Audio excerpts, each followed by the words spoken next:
한 0.78명 그 세대들이 됐을 때는 어떻게 우리를 부양하겠는가. 일본과 같은 집값 하락 현상이 나타나면 우리나라의 주택빈곤, 하우스푸어 얼마나 많겠는가. 너무 밑줄 만나는 얘기죠. 집을. 네네네네.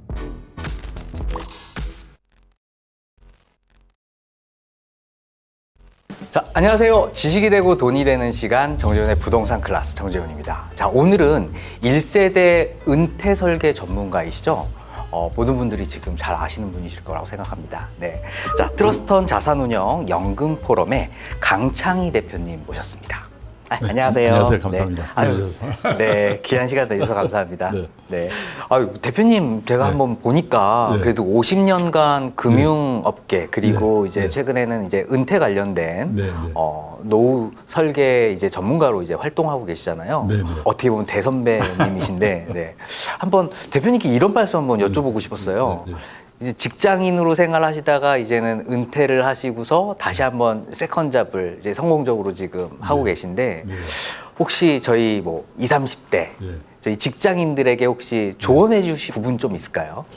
네, 제가 지금 76세인데요.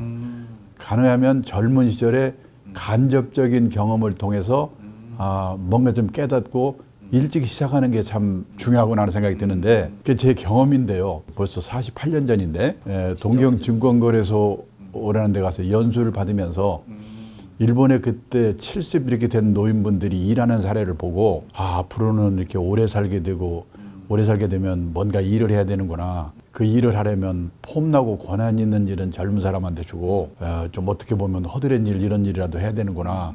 그런 걸 깨닫고 그때부터 이제 제가 좀 가능하면 돈을 많이 받거나 높은 자리에 올라가는 것보다도 어떻게 하면 좀 늦게까지 일을 할 수 있을까 이런 생각을 한 게 제가 지금 50년 일할 수 있는 게 도움이 된 것 같고 네.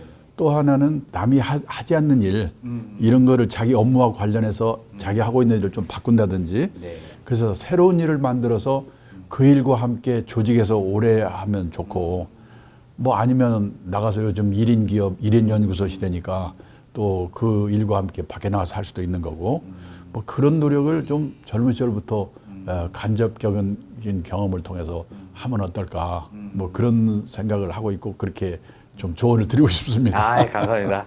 요약해 보자면 네, 네. 일단은 개인이 하고 있는 업무에서 차별화를 통해서 네. 계속 이제 일을 해나갈 수 있는 토대를 만들고 네. 그리고 조금 더 이른 시간에 노후 대비를 조금 준비하면 좋겠다라는 말씀을 제가 네. 이해하면 네. 되겠죠? 그러면 네. 지금 이제 우리 대표님 모셨으니까 네. 한번 제가 진짜 궁금한 거 우리가 지금 노후 준비를 해야 되는 그런 급박한 이유 혹시 그런 게 좀 있을까요?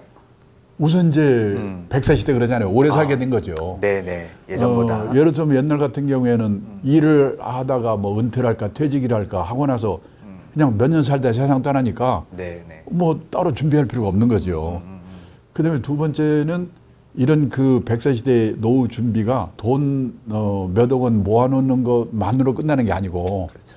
뭘 하고 퇴직 후에도 살 건가 그다음에 애들 그 자녀 리스크라고 하죠. 네네. 과의 관계는 어떻게 할 건가 그다음에 갖고 있는 재산의 어느 한쪽에 편중된 자산 구조 갖고 있으면 네네. 안 되는데 그건 어떻게 할 건가 네. 그다음에 건강 리스크는 어떻게 대응할 건가 이런 거를 종합적으로 준비를 해야 되기 때문에 네. 결국은 20, 30대부터 시작하지 않으면 안 되겠구나 그런 생각을 하게 되고요. 그다음에 세 번째는 뭐냐면 그렇더라도 옛날처럼 자식이 도와주면은 특별히 노후 준비 걱정할 필요가 없는데 네. 뭐 자식들은 천째 도와줄 형편이 못 되고 또 그런 의사도 없는 것 같아요. 그렇기 네. 때문에 스스로 자기 노후를 준비할 수밖에 없으니까 좀 일찍부터 하지 않으면 안 된다 그런 생각을 합니다. 네. 아유, 지금 듣다 보니까 뭐 자식 리스크 그 부분이 지금 조금 클 것 같아요. 네. 왜냐면 우리 자식들 교육도 시켜야 되고 네, 네. 이제 결혼시키는데 또 비용도 들 거고 네, 네. 근데 나중에 또 우리 자녀들은 더 살기 더 힘들잖아요. 그렇죠. 지금도 뭐 빡빡한데 그러다 네. 보면 또 부모님들한테 손 벌려서 사업하겠다고 또 있는 집 또 담보 대출 받아가지고 이렇게 해주면 네. 또 잘 안 될 가능성도 있고 네. 그러다 보면 진짜 부모의 어떤 이런 노후가 네, 네. 이제 보장이 안 돼서 결국엔 노후 파산으로까지 이어질 것 같아요. 아마 그 부분을 우리 대표님께서 교육을 시켜주시고 말씀을 좀 해주셔가지고 정말 네. 우리 시대의 어떤 빛이 되신다라고 좀 생각이 좀 듭니다. 그럼 하나하나 조금 한번 여쭤볼게요. 첫 번째 우리 대표님께서 말씀하셨던 저성장과 관련해서 지금 뭐 초고령 사회로 유럽은 뭐 이미 한 100년 걸쳐서 이뤘던 일이 우리나라는 이미 뭐 한 20년 만에 이루어지고 있는 상황이잖아요. 우리나라가 다른 나라와 다르게 이런 현상을 좀 맞이하게 된 걸까요? 우리가 보통 뭐 여러 번 들으셨겠지만 고령화의 속도라는 말을 쓰잖아요. 네. 그러니까 전체 그 인구 중에서 65세 이상 인구 비율이 7%를 넘었으면 고령화 사회라고 하고, 네네. 그다음에 이렇게 20%를 넘었으면 화끈하게 고령화됐다고 그래서 초고령 사회라고 하잖아요. 네네. 그 7% 넘어서는 때부터 20%까지 걸리는 기간이 프랑스는 155년이 걸렸고, 네. 그다음에 이웃나라 일본은 35년이 걸렸거든요. 그러니까 네. 4배, 5배의 속도로 프랑스보다. 네네. 그러니까 그런데 그래가지고 일본에서 적응을 못하고 지금 30년 가까이 저 고생을 하고 있는데, 그렇죠. 네. 그러니까 우리나라는 말씀대로 더 화끈한 게 25년 동안에 진행된단 말이죠. 네. 그러니까 프랑스 같은 나라는 155년 동안에 서서히 적응을 해가면 되는데, 네네. 우리는 25년 동안에 총알같이 적응하지 않으면 안 된다. 우리나라가 다른 나라보다 빠른 이유가 뭐냐면 네. 베이비붐 세대 있잖아요. 네네. 일본도 베이비붐 세대가 초등학교 들어갈 때는 콩나물 교실이고 대학 들어갈 때는 뭐 입시 지역이고 취직할 때는 취직난이고 네. 엄살을 무지하게 떨었거든요. 그 제가 이렇게 보니까 일본의 출산율은 4명에서 5명 기간 출산율이 네네. 한 3년 하고, 그다음에 3명에서 4명 그 기간이 한 3년에서 6년 정도로 끝났어요. 근데 우리나라는 1950년부터 1977년까지 28년 동안에 출산율이 높을 때는 6.3명까지, 그래가지고 28년 동안에 2,700만 명을 낳더라고요. 그러니까 네. 매년 거의 100만 명씩 낳거든요. 근데 그게 지금 2022년에는 0.78명, 한 명도 안 되잖아요. 20몇만 명. 네네. 그러니까 결국은 뭐냐? 베이비붐 기간이 우리가 길었고 출산율이 급하게 하락했고, 네. 그게 지금 이 속도를 줄인 이유가 되는 거죠. 네. 이 28년 동안 세계에서 인구 구조가 우리나라가 끝내주는 나라였거든요. 다 일하는 사람들이니까. 그렇죠, 그렇죠. 근데 그 사람들이 다 나가고 네네. 네. 지금 0.78명 그 세대들이 됐을 때는 어떻게 우리를 부양하겠는가. 그런 좀 우리가 환경을 맞고 있는 거죠. 네. 한강의 기적이었던 우리나라가 이제 어떤 인구 구조 때문에 뭐 이렇게 성장할 수 있었는데 이제는 다 노인이 되신 분들이 많다 그렇죠. 보니까 이제 결국에는 이제 노후를 준비하신 분도 계시겠지만 이 노후가 준비가 안 되신 분들은 지금 굉장히 뭐 노후 빈곤율이라고 얘기하잖아요. 그렇죠. 노후 파산으로까지 지금 계신 분들이 많은데 지금 이 노후 파산이 어느 정도 좀 심각한 상황일까요? 그게 뭐냐면요. 지금 그 우리나라를 이야기하기 전에 일본의 노후 파산이 몇 년 전에 NHK, 우리 말로 하면 KBS가 네. 노후 파산 특집이라는 걸 방송했는데 그 방송 때문에 일본에서 난리가 났거든요. 그래요? 그리고 그게 책으로 돼가지고 우리나라에 대해서 번역이 돼서 출판이 됐는데 그거 읽은 분들이 공포 분위기예요, 우리나라에서도. 근데 이제 그 뭐냐면 저는 1980년대 일본에서 근무를 좀 오래 했기 때문에 일본 사정을 안다고 생각했거든요. 네. 일본은 노인들한테는 천국인 나라다 이런 생각을 했어요. 왜냐하면 일본의 노인들은 고성장기에 직장 생활을 했기 때문에 60살까지 잘릴 염려가 없습니다. 네, 그렇죠. 그리고 고성장기에는요, 우리도 그랬지만은 돈을 빌려서라도 땅 사고 집 사고 주식 사고 3만 올라가거든요. 네네. 재산을 모을 수가 있었어요. 그리고 일본은 우리보다 연금 제도가 일찍 도입이 됐기 때문에 웬만한 직장인이면요, 우리 식으로 말하면 국민연금하고 퇴직연금 두 개만 합치면 선생님이나 공무원 출신이 아니더라도 보통의 직장인도 우리 돈으로 월 200만 원 정도는 다 받거든요. 근데 그 일본에서 그 몇 년 전 그 방송 나가던 그 당시에 일본의 65세 이상 노인 중에서 혼자 사는 노인, 네네. 이 독거 노인이 네. 그 당시에 630만 명이었는데 네. 그 중에서 200만 명 정도가 노후 파산으로 비참한 삶을 살고 있다는 거예요. 그 정도 비율이나요? 예. 저거 깜짝 놀랐습니다. 네네. 그 왜 그런가? 네. 이 퇴직연금 제도가 있는 회사에 다닌 사람은 괜찮은데 자영업을 한 분들, 농업 종사자, 네. 중소기업에서 퇴직연금 제도 없는 회사 다닌 사람들, 그런 사람들은 있는 게 우리식으로 말하면 기초연금 하나 정도거든요. 네네. 근데 기초연금이 이 금액이 일본이 우리보다는 많아요. 네네. 근데 1인당 최고 금액이 우리 돈으로 65만 원 정도거든요. 그 부부가 같이 있을 때는 둘이 합치면 130만 원. 일도 좀 하고 네네. 사별하거나 이혼하고 나면 65만 원밖에 안 되니까 아, 혼자 살기 어떤 사람은 한 달 식비를 우리 돈으로 10만 원으로 해결한대요. 우리 돈으로. 우리 돈으로. 편의점에 가서 삼각 김밥 하나 사 먹고 끝내는 거예요. 그럼 젊은 건강한 시절에 꿈에도 자기가 그렇게 될 줄 몰랐는데. 그러면 이제 우리가 생각하기에 일본 사람들은 집은 다 있을 텐데 네. 집을 팔아 살면 될 거 아니야. 네. 참고로 일본의 주택 보급률이 3년 전에 113.5%였어요. 많이 올라가군요. 우리나라 주택 보급률은 3년 전에 104%예요. 그런데요, 문제는 그 집이 내 노후에 도움이 될까? 제 아는 분이요, 네. 일본 동경 수도권에 살고 있는데 네네. 28평짜리 아파트에 살고 있습니다.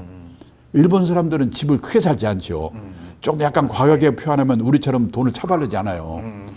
근데 그 아파트를 1984년도에 우리 돈으로 계산해서 1억 2천만 원에 샀어요. 그게 쫙 올라가지고 네. 일본 집값이 과거 피크 제일 비쌀 때가 언제냐면 1991년이거든요. 네네. 3억 6천만 원까지 올랐어요. 네. 지금 거기 살고 있거든요. 제가 한 달 전에 전화해서 야 너희 집 지금 얼마냐 그랬더니요 3천만 원 4천만 원 우리 돈으로 네. 그렇게 줄어들었어요. 팔릴지 말지래요. 그 이제 일본 사람들은 예금을 많이 하거든요. 네네. 그래서 이제 할 수 없이 예금에 넣은 돈을 헐어서 쓰는데 문제는 옛날처럼 60이나 70에 세상을 떠나버리면 상관없는데 100살까지 사니까 예금이 바닥이 나고 몸이 아프기 시작하면 노후 파산이 되는데 그런 사람이 200만 명 정도라는 거예요. 지금 우리나라는요 아직은 고령화의 초입 단계에 있는 거나 마찬가지예요. 네. 초고령 사회는 언제냐면은 이 베이비붐 세대가 전부 75세 이상 후기 노령기로 다 들어갈 때쯤 되면 네네. 일본이 지금 그런 상태거든요. 우리나라 한 10년에서 우리는 15년 한 뒤. 직전에 있어요. 절벽 직전에 있는 거예요. 네네. 그러니까 그때 되면 우리나라도 노후 파산 문제가 얼마나 심각하겠는가. 근데요. 일본 사람들은 집값이 떨어지더라도 가계 부채가 별로 없기 때문에 주택빈곤 하우스푸어가 될 염려는 없어요. 일본 가정의 네. 저주택분지 부채 비율이죠. 네네. 연령대별로 그래프를 이렇게 보니까 제일 높을 때는 네. 188% 40대 미만은 저주택보다 저축액보다 부채액이 부채가, 네. 2배 가까이 되는 두 배 거예요. 가까이 되는. 왜냐하면 그 사람들은 30년 40년 월부로 집을 사니까 그쵸? 집 사고 나면 빚밖에 없거든요. 그렇죠. 근데 그거를 현역 시절에 계속 갚아가지고 퇴직하고 나면 빚이 4%밖에 안 넘어요. 거의 없다고. 그러니까 뭐 살다 가면 되는 거예요. 근데 내 친구도요. 집값이 지금 우리 돈으로 3천만 원, 4천만 원에 팔까 말까 하는데 아무렇지도 않아요. 뭐 우리 애들은 집 있고 나는 빚도 없는데 살다 가면 되는 거지. 그러는 거예요. 근데 우리는 이 비율이요. 네. 높을 때는 마찬가지로 30세 미만의 198%예요. 근데 퇴직했는데도 네. 49% 절반 정도 빚이 그냥 있어요. 아직 많네요. 그러니까 우리나라는 왜 그러냐? 15평에서 20평, 20평에서 30평, 30평에서 40평. 그때마다 은행에서 돈 빌려 집을 샀는데 3년, 4년 기한으로. 네네. 그게 아직도 절반이 남아있는 거예요. 네네. 만약 10년 후, 20년 후 내 노후에 우리나라에서 일본과 같은 집값 하락 현상이 나타나면 우리나라의 주택빈곤, 하우스푸어 얼마나 많겠는가. 그럼 또 하나는 부양은 해줄 수 있는가? 그러면 우리 자녀들이 네. 아까 보셨죠? 일본의 베이비붐과 우리 베이비붐이 인구 대비로 볼 때는 우리가 거의 뭐 2배 정도 되는 거예요. 네. 그러니까 베이비붐 세대가 오랜 들어서면 그 쇼크가 일본의 2배쯤 될 거예요, 우리가. 그게 앞으로 10년 후, 20년 후가 우리 걱정이 된다는 게 그거예요. 네. 네. 그리고 대표님 말씀 들으니까 또 위기의식이 또 갑자기 또 찾아오는 것 같아요. 결국에는 우리 국민들이 대부분 집 한 채로 그리고 이제 국민연금은 거의 필수적으로 들고 있으니까 뭐 이 정도면 거의 노후 대비가 되지 않았나 이렇게 생각을 하고 있는데 그게 그 가정이 좀 잘못됐을 수도 있다라는 말씀이신 거죠. 그래서 그렇죠. 네, 우리가 생각하는 어떤 집에 대해서 우리가 네. 또 대출도 또 많이 일으켜서 또 집을 사니까 네, 네. 그 부분에 대해서 우리가 좀 대비를 조금 해야 될 것 같다라는 생각이 듭니다. 그리고 너무 집만 믿고 있는 거는 좀 문제가 있는데 예를 들어서요 도쿄에 가면 그 근교의 신도시 네. 우리 말하면 분당, 일산 여기에 저녁에 가보면 불안도는 아파트가 많아요. 비어 있어가지고. 빈집이 예. 많아서. 네네. 지금 일본의 빈집이 몇 년 전에 보니까 846만 채라고 하더라고요. 많네요. 그리고 10년 후가 되면 일본 집 4채 중에 한 채가 빈집이 될 거래요. 예. 그 집이 믿을 수가 없는 게 그란 말이죠. 근데 우리나라 그러면 빈집 없냐? 3년 전에 보니까요, 우리나라도 151만 채가 비어 있다고 하더라고요. 그 시골에 농가주택 비어 있는 거라고 생각하는데 그게 아니고 대도시 한복판에도 빈집이 생겨요. 도청이 있던 자리가 도청이 딴 데로 옮겨가 버리면 그 동네 빈집이 생겨요. 네네. 제가 어제 어느 지방도시 가서 강의를 했는데 그 지방도시도 보면요 외곽에 신도시가 생깁니다. 네네네. 그러면 구도심에 있던 젊은 사람들이 다 글로 이사 가요. 그렇죠. 네. 그 구도심에는 노인들만 남아 있다가 네. 그분들 돌아가시고 나면 비는 거예요. 네네. 그 집이. 네. 그러니까 우리도 지금 믿을 수가 없는 거예요, 그게. 저는 그래서 지금 그런 일을 안 당하려면 빨리 주택을 유동화, 주택연금 가입해서 미리미리 생활비를 받아 쓰는 게 낫다. 너무 믿지를 말라는 얘기죠, 집을. 네네네. 네. 집 한 채로는 노후 자금이 좀 되지 않으니까 조금 연금을 받을 수 있는 구조를 지금부터 준비를 이제 해야 된다라고 네. 이제 우리 대표님께서 말씀을 해주시는 거잖아요. 그렇죠. 네네. 그러니까 뭐냐면은 이 선진국이라고 하면 몇 억씩을 노후 자금을 모아두고 있는 나라가 선진국이 아니고 세상 떠날 때까지 최소 생활비 정도를 공적 사적 연금으로 네네. 이렇게 확보하고 있는 나라가 선진국이거든요. 아, 네. 예를 들어서 미국이나 독일이나 일본 그 65세 이상 노인분들에게 주 수입원이 뭐예요? 이렇게 물어보면 네. 예, 연금이에요. 이렇게 대답하는 분이 한 7, 80% 돼요. 오, 그렇게 많아요. 근데 우리나라는 예, 그렇게 대답할 수 있는 분이 학교 선생님, 공무원, 군인 일부밖에 없거든요. 네네네. 그래서 22% 정도밖에 안 돼. 우리나라는 네. 연금으로 최소생활비 확보한 분들이. 그러면 그동안에 우리나라 노인들은 뭐를 먹고 살았냐? 1980년도만 해도 자식이 도와줬어요. 72%예요. 주수입원이. 네. 네네. 근데 그게 2021년에는 14%로 줄었어요. 아이고, 우리는 뭐든지 화끈하게 주니까. 예. 너무 화끈한데요? 예, 몇 년 후에 다시 조사하면 우리나라도 자녀의 도움을 받는다는 비율이 미국처럼 0.7%, 일본처럼 1.9%, 독일처럼 0.4%. 선진국 어느 나라도 자식이 부모의 주 생활비를 도와줄 수 있는 나라가 없거든요. 또 도와줄 수가 없는 게 뭐냐면 1960년 기준으로 우리나라 여성, 어머니들의 평균 수명이 네. 54세였어요. 근데 2020년 기준으로 우리나라 여성, 어머니들이 86세거든요. 아유, 많이. 그러니까 32년 늘어났어요. 그러니까 이 60년대까지만 해도 노부모 부양기간이 평균 5년 정도면 끝났거든요. 근데 앞으로 100세 시대에는 25년에서 30년. 이제는 노인이 노인을 부양해야 되는 시대예요. 자식도 노인인데 어떻게 도와줍니까? 네네. 그래서 뭐냐, 직장 생활을 시작과 동시에 20, 30대에 제일 먼저 할 일이 뭐냐? 삼층연금, 국민연금, 퇴직연금, 개인연금 가입하는 거예요. 그 가정주부분들은 국민연금 가입 의무는 없지만은 네네. 이미 가입으로 월 최저 금액이 9만 원인데요. 네. 9만 원씩 30세부터 예를 들어서 60세까지 30년만 가입하면요. 53만 7천 원씩 받아요. 세상 떠날 때까지. 죽을 때까지. 예. 네네. 남편과 절대 굶을 염려 없어요. 그러니까 이제 직장인들은 퇴직연금. 네. 그리고 모자라니까 한 달에 10만 원, 20만 원이라도 개인연금. 개인연금. 그 연금은요. 네. 적은 금액이라도 30년, 40년 오래 가입해야 되거든요. 그러니까 일찍 시작해야 돼요. 근데 그걸 못한 채로 퇴직해버린 사람은 뒤늦게 어떡하냐. 그런 분들은 아까 말했지만 집이라든지 농사짓는 땅 이걸 담보로 해서 연금을 받아 쓰다가 세상 떠날 때 정산하는 거예요. 주택연금, 농지연금입니다. 네네. 그러니까 어떤 분은 그래요. 아이 그래도 갈 때 자식한테 집 한 채는 주고 가야 될 거 아니에요. 근데 100살에 가면서 자식한테 집 줘봐야 그 70살이거든요. 네. 의미가 없는 거예요. 그래서 연금의 중요성을 빨리 깨닫고 일찍 시작하는 거가 중요하다. 네. 근데 제가 약간 걱정되는 건 네. 대기업에 튼튼한 직장을 갖고 계신 분들은 그래도 뭐 한 20대부터 뭐 퇴직할 때까지 그래도 한 20, 30년을 부을 수는 있는데 네. 저는 자영업자들이 좀 많이 걱정이 돼요. 자영업자 같은 경우에는 국민연금 금액도 좀 적게 부을 뿐더러 네. 퇴직연금이라는 것도 없고 아마 네. 개인연금이라는 것도 소득이 이렇게 들쑥날쑥하기 때문에 많이 안 드시는 분들이 많을 것 같거든요. 그러니까 제가 생각하기에 옛날에는요. 연금의 의미를 중요성에 대해서 인식이 없었기 때문에 그런 것 같아요. 저도 사실은 1988년부터인가 국민연금 들었는데 이거 세금인 줄 알았거든요. 네, 그렇죠. 근데 지금 와서 제가 한 달에 130만 원을 받는데요. 국민연금으로요? 예, 다른 어떤 것보다도 이게 이렇게 든든할 수가 없어요. 그런데 주위의 사람들이 보니까 몇 억의 돈보다도 한 달에 얼마씩 세상 떠날 때까지 언제 떠날지도 모르니까 네. 그 받는 거가 이렇게 중요하구나 하는 거를 이제 깨닫기 시작하는 거예요. 네, 네. 저도 제 아내한테 10년 전에 이미 가입을 시켰는데 요즘 와서 그래요. 좀 더 일찍 가입할 것. 조금만 더 많이 할 것.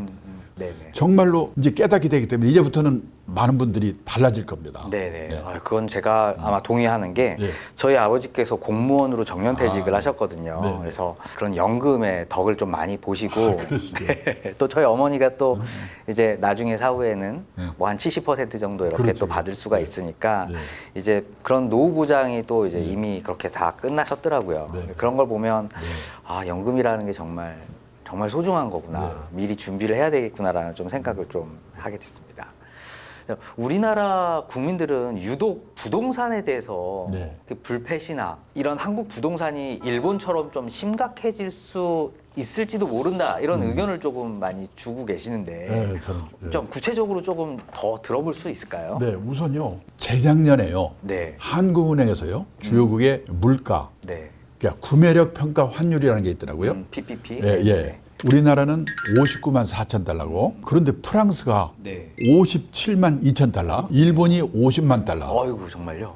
근데 이 두 나라가 우리보다 선진국이고 그렇죠. 우리보다 몇십 년 앞서서 자본 축적을 시작한 나라인데 아무리 물가를 감안했다고 하지만은 이 두 나라보다 우리가 가구당 순자산이 많다. 부자래요. 네. 이거 믿어지십니까?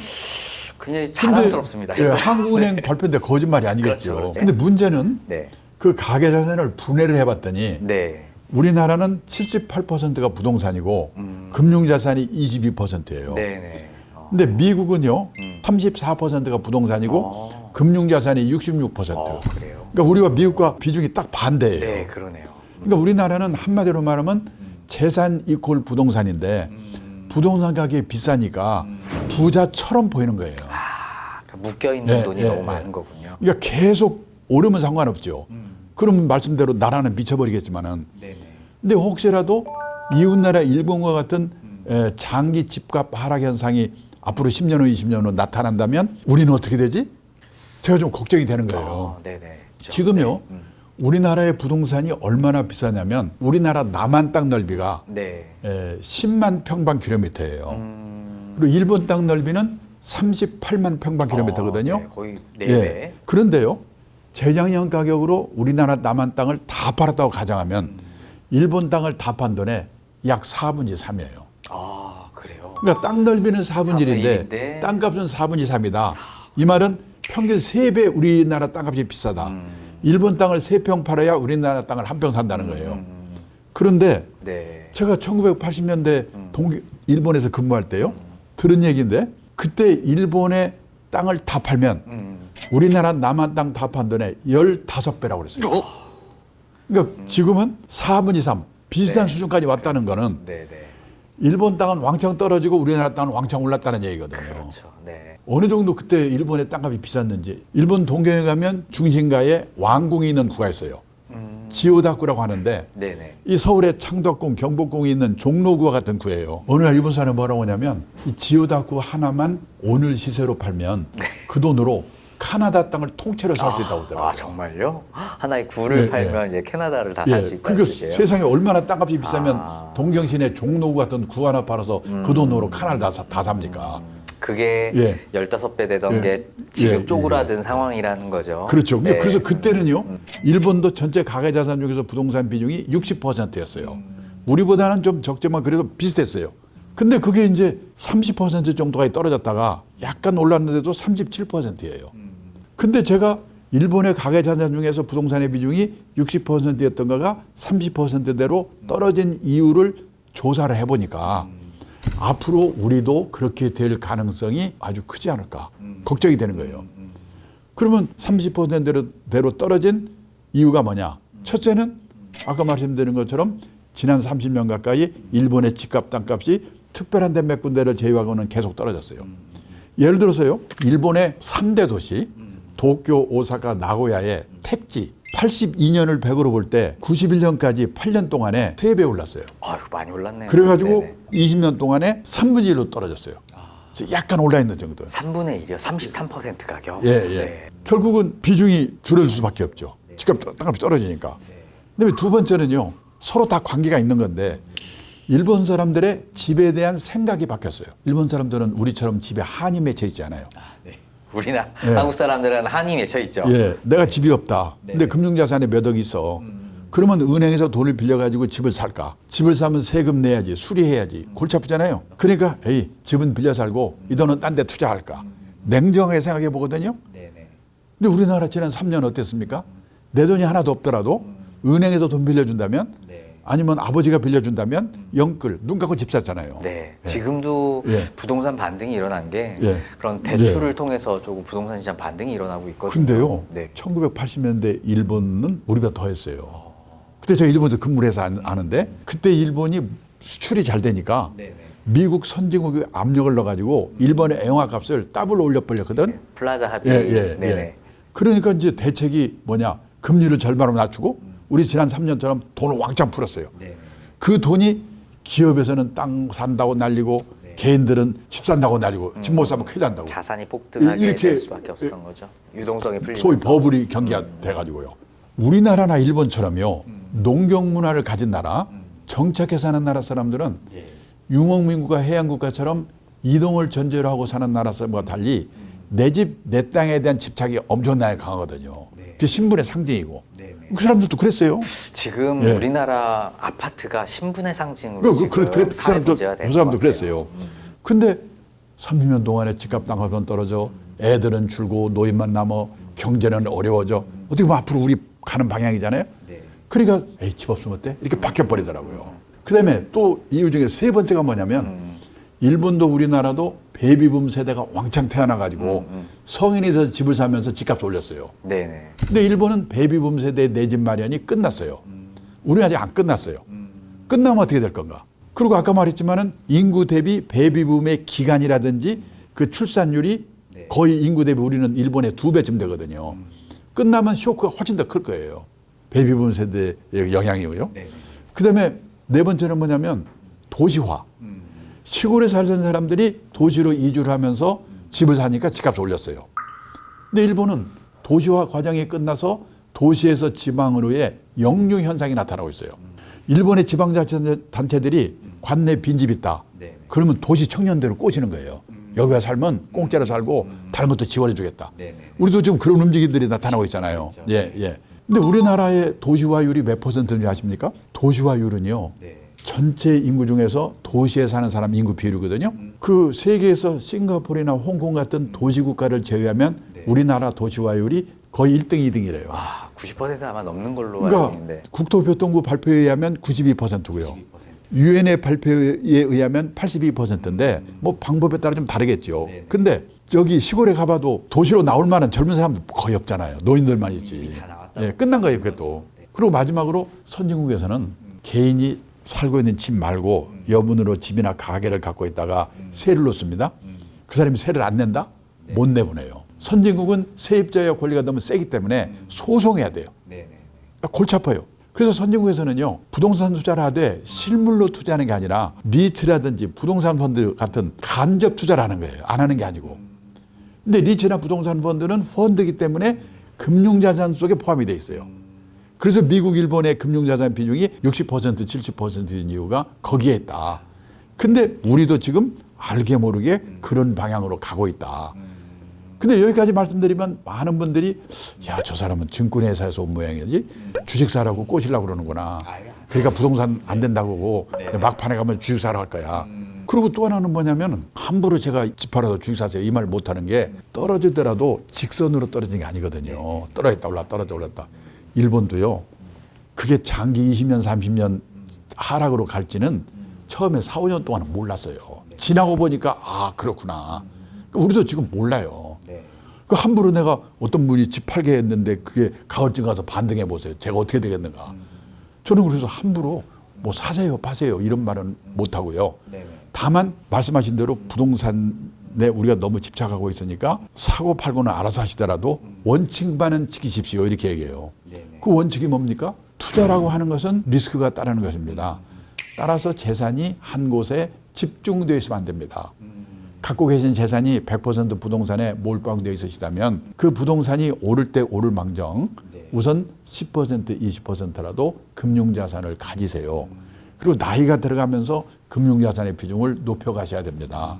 그래서 환갑 나이쯤 되면 선진국 수준까지는 못 가더라도 부동산과 금융자산 비중이 반반 정도는 되어야 오르든 떨어지든 주택빈곤, 하우스폰은 안 된다. 네네. 참 무책임한 대답일지 모르지만 이렇게밖에 대답할 수가 없어요. 아예 맞는 말씀이신 것 같아요. 지금 우리나라 국민들의 전체 자산에서 부동산의 비중이 너무 좀 높기 때문에 일정 부분 좀 금융자산으로 넘어가는 게 옳다고 생각이 되고, 우리 리츠라든지 진짜 안전한 어떤 국채라든지 저는 좋다고 보거든요. 그래서 그런 부분으로 좀 자산을 분산시킬 필요는 좀 있을 것 같고요. 근데 이제 네. 그럼 낮추라고 그러니까 예를 들어서 40평짜리 집을 갖고 있는데 갑자기 화장실하고 건너방 쪼개서 팔 수도 없잖아요. 그렇죠. 네. 그러면 뭐냐, 주택연금 같은 거를 이용해서 하게 되면은 네. 분산시킨 거가 되거든요. 그래서 주택연금이 앞으로 중요해진다는 거죠. 네네. 아, 저는 그 상품은 정말 잘 만든 것 같더라고요. 네. 그래서 저희 부모님한테도 네. 아이 집 물려주지 말고 그냥 그걸로 주택연금해서 나중에 노후 그냥 편안하게 사시라고 그렇게 말씀을 드리고 아니 있거든요. 100살까지 사시는데 돌아가시면서 아들한테 집 줘봐야 그 아들 70살이거든요. 네. 맞습니다. 아, 저는 그런데 저희 아들이 고등학생이거든요.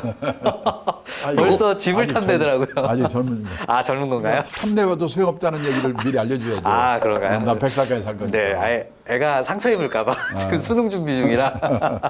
네, 알겠습니다. 수능 끝나면 하세요. 네, 알겠습니다. 수능 끝나고 들었지? 자, 그러면 한번 자녀 리스크에 대해서 한번 좀 말씀을 좀 듣고 싶어요. 우리 자식들 생각하면 이렇게 깨물어도 안 아픈 손가락이다 이렇지만 지금 현실 보면 정말 부모님의 어떤 노후를 굉장히 방해하는, 의식적이진 않지만 네, 그런 상황이거든요. 자녀 리스크 하면 귀여운 자식이 뭐가 위험하냐. 그 작년에 통계 자료 나온 걸 보니까 우리나라 20세 이상 성인 중에서 생활비를 부모에게 의존하고 사는 캥거루가 네네. 314만 명이라고 하더라고요. 그렇게 많아요? 전체 성인의 7.5%래요. 아이고. 근데 캥거루가 이 말 들으면 열받는데요.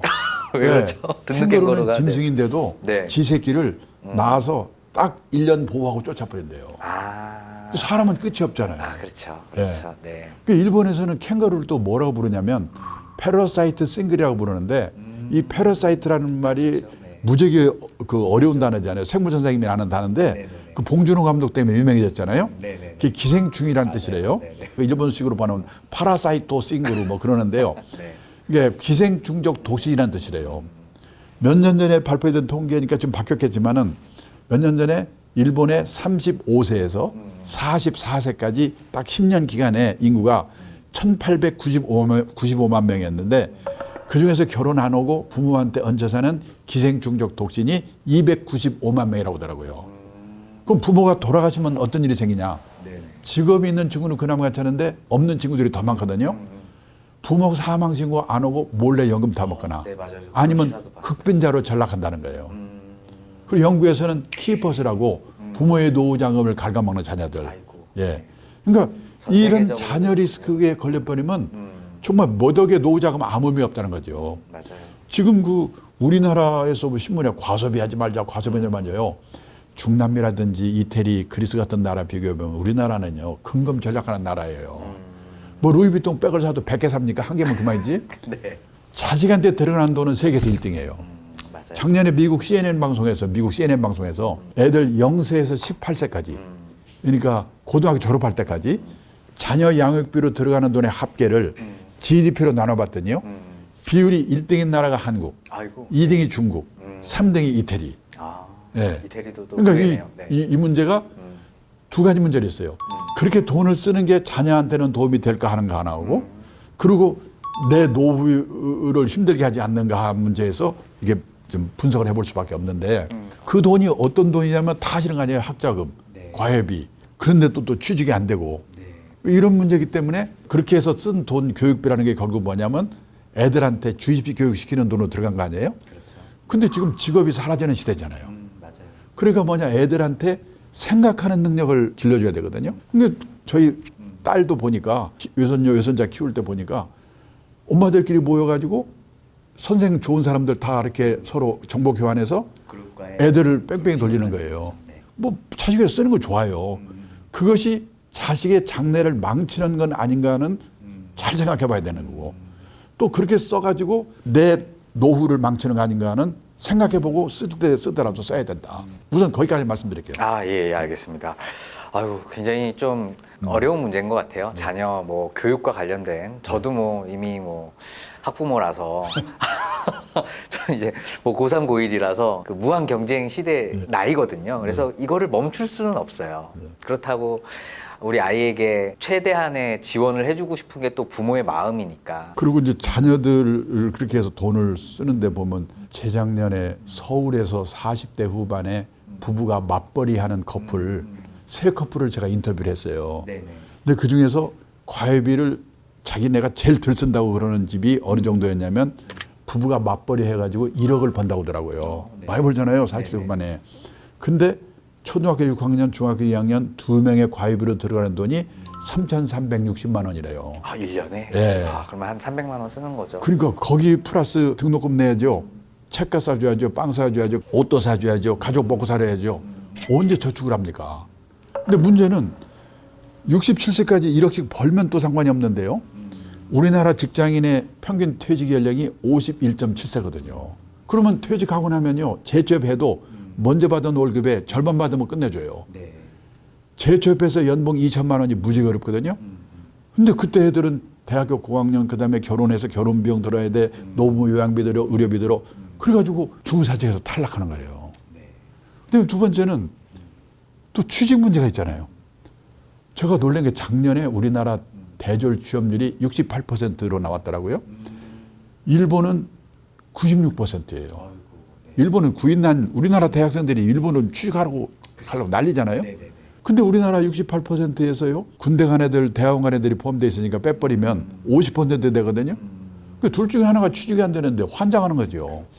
그러면 문제는 취직만 하면 또 만수무강이냐? 아, 또 그것도 아니고 아니죠. 네. 남자가 주 직장에서 45세까지 근무할 확률. 60세도 아니에요. 45세. 60년 이전 출생자는 18%였고 58년 개띠도 40% 정도였는데 60년 이후 출생자는 20% 되래요. 이제는요. 3년 다니다 관두고 취직해서 또 관두고 취직해서 또 관두고 평생에 6번 정도를 이렇게 이직을 해야지 겨우 60까지 되는 세상이거든요. 근데요. 고성장 시에는 돈 처발라서 과외 공부해가지고 좋은 대학 들어가서 취직하면 됐거든요. 본전을 뽑았어요. 네네. 그렇죠. 저성장기에는 신규 채용이 별로 없어요. 요즘 그렇지 않습니까? 맞아요. 저기서 나를 뭘 못 뽑냐? 학벌? 스펙? 아니에요. 이 친구가 우리가 시키려고 하는 일을 잘하는가 못하는가. 전문성을 보는 거거든요. 네네. 그다음에 두 번째, 평판. 한마디로 싸가지가 있는가 없는가. 여기서 걸리면 끝이에요. 요즘에 대기업 인사 담당자들이 자기들끼리 모여서 그런답니다. 속지 말자 학벌, 다시 보자 스펙. 네. 그래서 레퍼런스 책을 굉장히 많이 네, 하더라고요. 그러니까 뭐냐면 네. 그렇게 돈 들인 비용이 의미가 없다는 이유가 하나 이해란 말이죠. 이런 문제를 부모들이 심각하게 생각해 봐야 돼요. 그리고요, 정말 그렇게 해서 또 잘 돼서 변호사가 됐다. 제가 놀란 게 얼마 전에 저희 업계에서요, 네. 변호사, 사내 변호사 한 명을 뽑는데 50명을 했어요, 50명이. 50명. 예. 네. 왜 그러냐? 우리나라 변호사 1번 등록이 1906년에 나왔대요. 만 번째 등록이 2006년. 변호사가 10,000명으로 늘어나는데 100년이 걸렸어요. 그때 변호사는 끝내줬죠. 귀하니까. 근데 또 10,000명 늘어나는데 8년. 또 10,000명 늘어나는데 5년. 지금 변호사 33,000명 시대라거든요. 네네. 그 일이 없으니까 변호사가 세무사, 법무사 일 뺏는다고 난리예요. 그래서 한마디로 말해서 이제 안전한 직업이 없어요. 네네.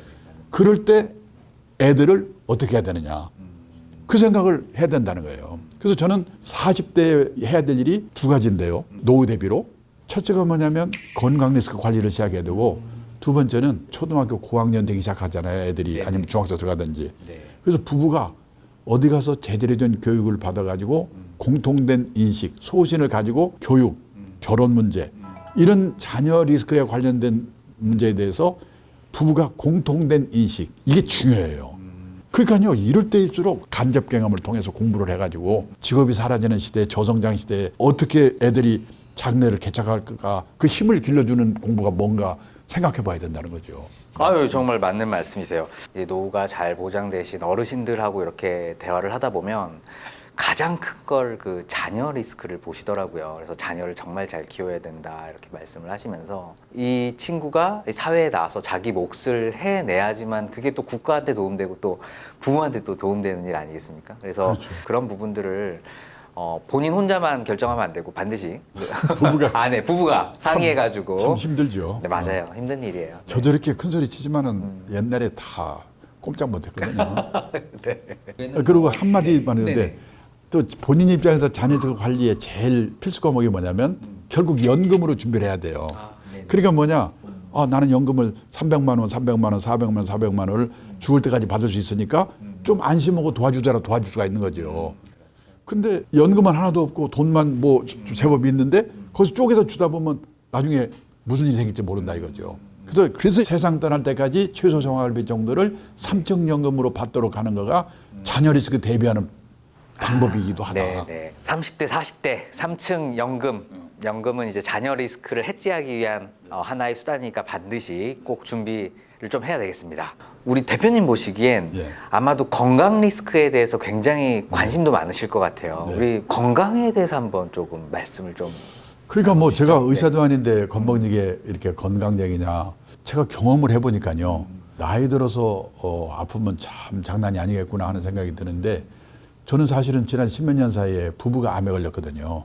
정말요? 예, 저는 지금은 뭐 괜찮으세요? 이 신장암하고 그다음에 전립선암 해서 2번 제가 수술을 했는데 다행히 그 항암 치료, 방사선 치료 이걸 안 하는 덕분에 뭐 이렇게 활동은 지장 없이 하고 있는데 제 아내는 이 뇌종양부터 시작해가지고 직장암 그래가지고 항암 치료, 방사선 치료 고생하고 있는데 이게 또 폐로 전이가 됐어요. 또 수술하고 항암 치료, 방사선 치료 엄청나게 고생을 하고 지금도 좀 불편하긴 한데요. 이 애들은 다 따로따로 있고 근데 그때 생각한 게 뭐냐면 야 부부가 같이 있을 때 아프니까 그나마라도 이렇게 다행인데 이 혼자 된데 아프면 어떡할 건가. 이게 참 보통 문제가 아니구나. 돈만 좀 준비됐다가 간병에 쓰면 될 거 아니야? 근데 간병은 또 앞으로 만만치 않아요. 지금 일본이요. 개호대란이라고 그러고 개호난민이라고 그러거든요. 개호란 말은 우리식으로 말하면 간병 돌봄의 뜻이에요. 다 이제 후기 노령기 들어가서 돌봄이 필요한데 그런데 지금 일본의 개호 난민, 개호 대란이 왜 그러냐? 들어갈 시설이 마땅치 않아요. 짓지 않고. 그리고 해줄 요원이 없어요, 사람이. 지금 일본의 요양시설에 가보면요. 얼마나 사람이 없으면 70대, 80대 건강한 시니어를 환영합니다. 여기 와서 일하세요.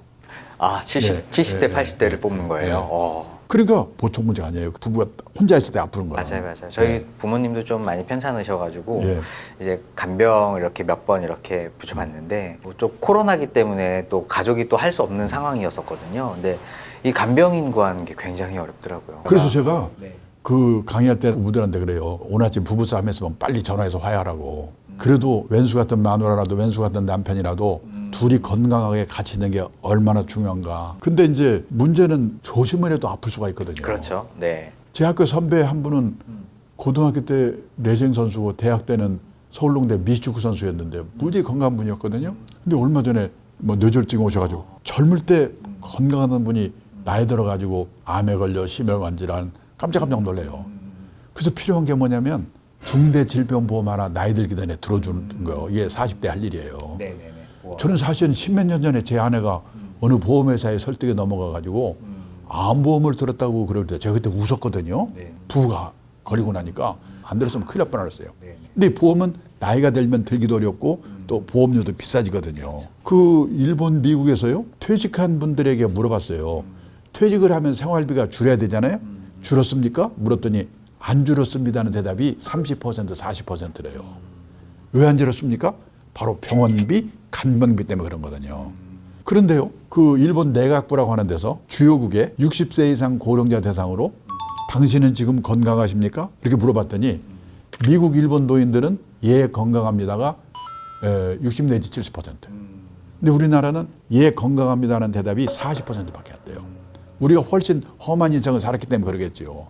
언제 아플지, 치료비가 얼마 될지 모르는 건강 리스크는 보험으로 대응하는 거다. 재테크가 아니다. 예, 그 말씀을 드리고 싶어요. 네. 그러면 꼭 실비뿐만 아니고 이런 중대 질병에 관련된 보험은 나이가 조금 젊었을 때 좀 대비를 하면 좋겠다라는 말씀을 좀 해주셨습니다. 혹시 대표님 만약에 30, 40대로 돌아가겠다. 내가 건강관리 어떻게 해보고 싶다 이런 거 혹시 좀 있으세요? 사소한 운동이라도 꾸준히 이렇게 해왔다면 참 좋겠다는 생각이 들고 그리고 특히 눈이라든지 치아에 대해서 젊을 때 관리를 해야 되겠다는 생각이 드는 게 뭐냐면 저는 시력도 무지하게 좋았고 이도 전혀 문제가 없었는데 요즘은 아니더라고요. 특히 저는 지금 이 강의를 해야 되니까 컨텐츠를 많이 생각해야 되잖아요. 그래서 이제 책을 읽고 신문을 읽어서 콘텐츠를 자꾸 생각해야 되는데 30분만 책을 읽으면 뭐냐 눈이 아파요. 근데 그게 뭐냐면 내가 눈 관리에 소홀히 했구나. 너무 좋다고 생각하고 그런 관리를 특별히 해야 되겠고 그다음에 여러 가지 습관 있잖아요.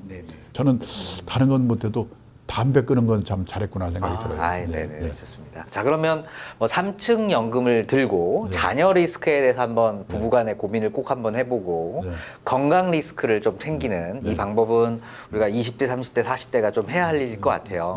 자, 그럼 이제 마지막으로 대표님이 보시기에 시니어로 이제 들어간다, 60대다, 뭐 어떤 조언을 좀 해주실 수 있으실까요? 저는 할 일이 두 가지가 있어요. 크게는 가계 자산의 구조 조정. 가계 자산의 구조 조정. 먼저 부부가 우선 재산 상태를 좀 이렇게 1년에 한 번 정도 앉아서 공유하는 게 필요해요. 요즘 뭐 부부간에 서로 공유 안 하나요?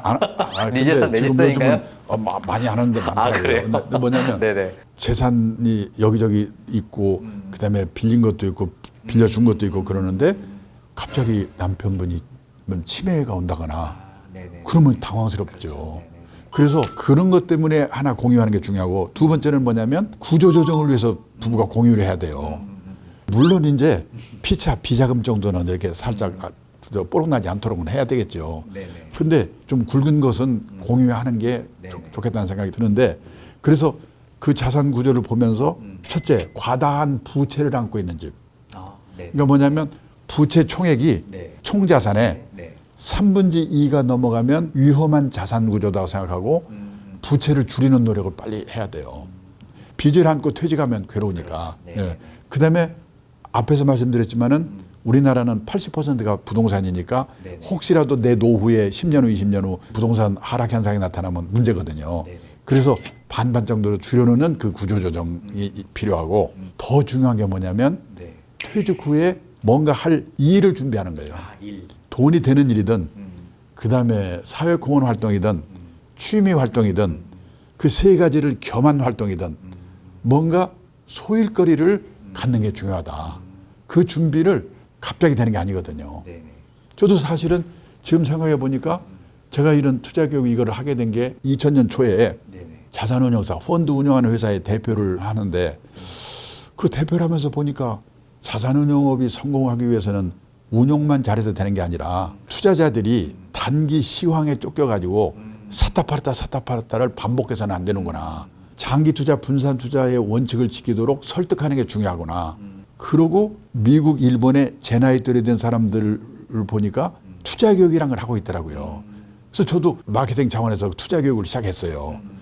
그러다 보니까 베이비붐 세대의 은퇴가 시작이 되면서 저한테 그런 노후 문제에 대해서 질문하는 거예요. 그래서 또 노후 설계 공부를 하게 됐어요. 근데 이제 제가 있던 회사가 애국에 팔려가지고 이걸 뭘 할까 하다가 사장 자리 또 하나 찾아서 가봤자 한 2년 있으면 또 잘리겠지. 차라리 이 투자 교육을 라이프워크로 본격적으로 해야 되겠구나. 그래서 시작을 한 거예요. 그 덕에 지금 이만큼 할 수 있는 거거든요. 지금 청년 체력이 넘쳐나잖아요. 그리고 또 하나는 직업이 사라지는 시대예요. 옥스퍼드 대학의 마틴 스쿨이라는 데서 고용의 미래라는 보고서를 냈는데 보니까 2033년에 되면 현재 있는 직업의 47%가 사라질 거래요. 그러니까 직업이 사라지는 시대예요. 그런데 퇴직한 사람까지 일을 한다는 게 쉽지 않거든요. 그래서 저는 바람직한 거는 현역 젊은 세대가 할 수 없는 일을 하는 게 제일 좋은 거예요. 저는 그런 면에서 간접적인 경험으로 이런 걸 미리 깨닫고 일을 시작한 게 도움이 된 거예요. 최고죠. 저는 퇴직하고도 일을 할 수 있는 게 뭐냐면 제한력이 중요하다고 봐요.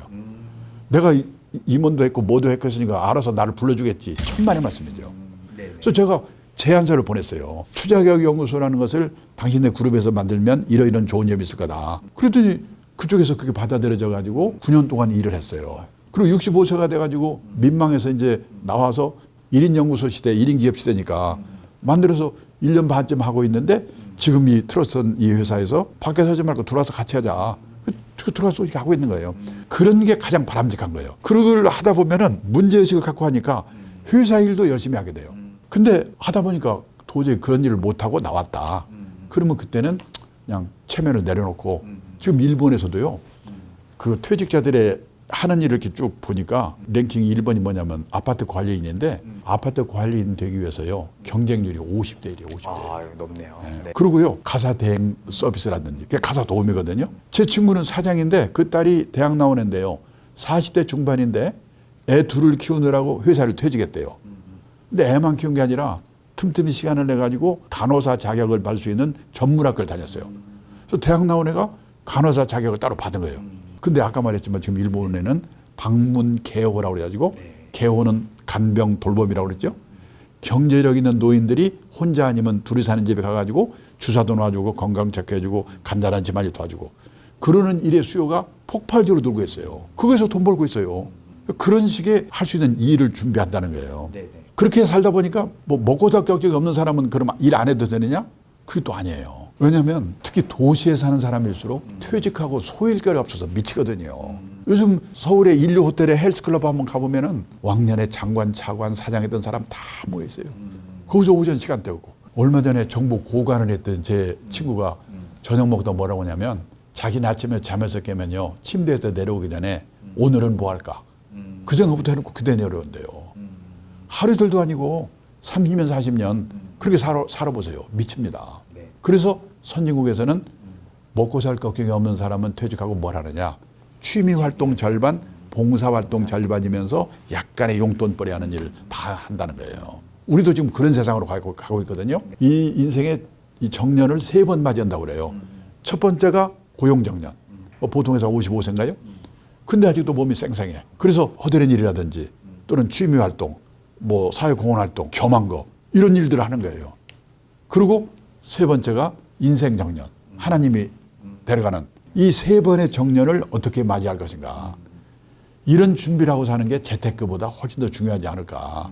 우리가 노후의 3대 불안이 뭐냐면 첫째가 돈이고 둘째가 건강이고 셋째가 외로움이에요.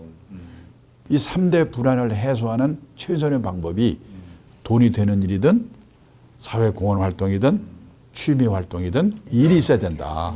그래서 저는 계속 주장하는 게 뭐냐면 가장 확실한 노후 대비는 재테크가 아니고 평생 현역이다. 그런 일을 자꾸 이 얘기를 한 게 그 이유예요. 마지막으로 중요한 거 한 가지만 더 드리면은 우리가 이제 노후에 파산해서 고생하는 리스크가 5가지가 있는데요. 첫째가 은퇴 창업해서 실패하는 리스크예요. 은퇴 창업. 이해가잖아요. 치킨집 하는 거. 두 번째가 뭐냐면 금융 사기 당해서 돈 날리는 리스크고요. 세 번째가 중대 질병, 여기서 건강 리스크. 그다음에 네 번째가 자녀 리스크란 말이죠. 근데 여기에 더 중요한 게 하나가 뭐냐면 황혼이혼 리스크예요. 황혼이혼이요? 네, 황혼이혼 하게 되면은 재산을 절반을 나눠야 되잖아요. 근데 제가 놀란 게 일본에서요. 2000년 초에 황혼이혼, 나리다 이혼이니 뭐 그런 말이 많길래 제가 이제 우리나라하고 비교를 해봤거든요. 근데 일본도 우리나라도 금융위기 직후에 아주 올라갔던 이혼율이 낮아졌어요. 두 나라 다 낮아졌어요.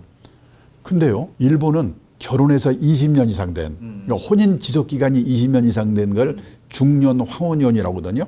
중년 황혼이혼이 전체 이혼 건수에 차지하는 비율이 1990년에는 14%였는데 2021년에는 21%로 늘어났어요. 그러니까 7%포인트 늘어난 건데 막 난리예요, 이렇게. 그리고 그런 책도 많이 나오고. 맞아요. 요즘 저도 들어봤어요. 결혼 졸업이라고 해서 조론이라고 얘기를 하더라고요. 우리나라는 얼마인가 봤더니요. 중년 황혼이혼의 전체 이혼 건수 중에 차지하는 비율이 90년에는 5%였어요, 우리나라가. 근데 2021년에는 39%예요. 아이고. 엄청난 거예요, 이게. 네, 좀 높은데요. 그런데 일본의 자료들 보면은 황혼이혼과 관련된 어떻게 피할 수 있는가 많은데 우리나라는 그런 게 별로 없어요. 그리고 제가 놀란 게 뭐냐면 일본이 황혼이혼하는 계기 이거를 이제 조사한 걸 보니까 원래 이혼할 때 첫째가 많은 게 성격 차이잖아요. 둘째가 경제 문제, 셋째가 외도. 그게 주요 이유인데 거기 플러스 하나가 뭐냐면 퇴직하고 남편이 집에 있기 때문에. 네. 이게 이유예요. 황당한 이유잖아요. 집에 있으면 또 밥 해줘야 되고 불편하다 이거죠. 네? 여자 입장에서 볼 때 중대한 이유 중에 하나가 그거예요. 우리도 그건 마찬가지라고 생각해요. 뭐냐면 일본의 가정주부들이 남편이 퇴직하고 집에 있으니까요. 남편 재택 스트레스 증후군이라는 게 생겼어요. 증세가 뭐냐?